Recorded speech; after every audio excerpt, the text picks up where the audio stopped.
السلام علیکم ګرانو دوستانو. نن به زه تاسو ته وایم چې میراثي افسر زازي څنګه رشید خان ته چاپلوسي شروع کړې ده او دغه چاپلوسي افسر زازي ولې رشید خان ته کوي، د څه په وجه باندې رشید خان ته افسر زازي چاپلوسي کوي. ویډیو تر اخره پورې وګورئ، په هر څه به تاسو پوه شئ.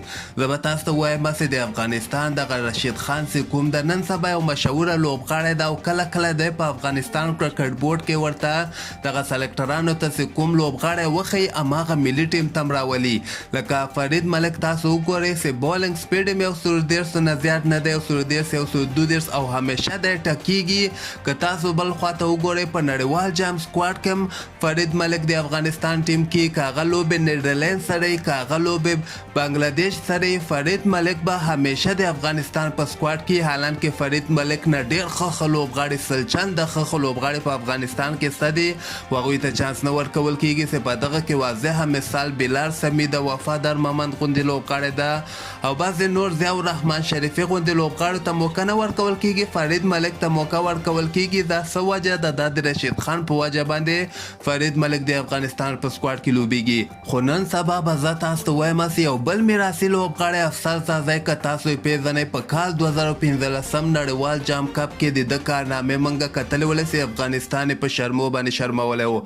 هماغه وخت نه رئیسه تر اوسه پورې افسر زازی سفارش پسې ګرځي. د افغانستان کې هم ډېر زیات سفارش پیدا کړی ده او بل سفارش اوس دی رشید خان ته چاپلوسي شروع کړې ده. دی چې رشید خان کله په سکیم نه یې اچولی، افسر زازی مبارکي ورکړي. تاسو وګورئ رشید خان ته پخوا وخت کې به مبارکي ورکوله، خو اوس دغه نوی یو برند رشید خان راباسلی ده چې په دغه کې دی بوټونه دي، په دغه کې خنکاکونه دي او دغه نور شیان دي، د ویښتو کریمو دغه رشید خان خپل برند راباسلی دی، یعنې یو بزنس کولو لپاره دغه نوی برند راباسلی ده. خو افسر زازی اولنی افغان لوبغاړی ده چې رشید خان ته مبارکي ورکړې ده.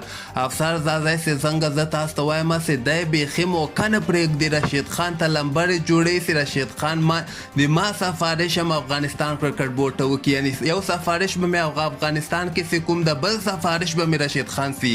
همدغه په وجه باندې به زه راتلونکي د افغانستان په شروریزه سکواډ کې دایمي ځای به ماته پیدا سي په ایشیا کپ کې او همدغسې په شروریزه ورلډ کپ کې.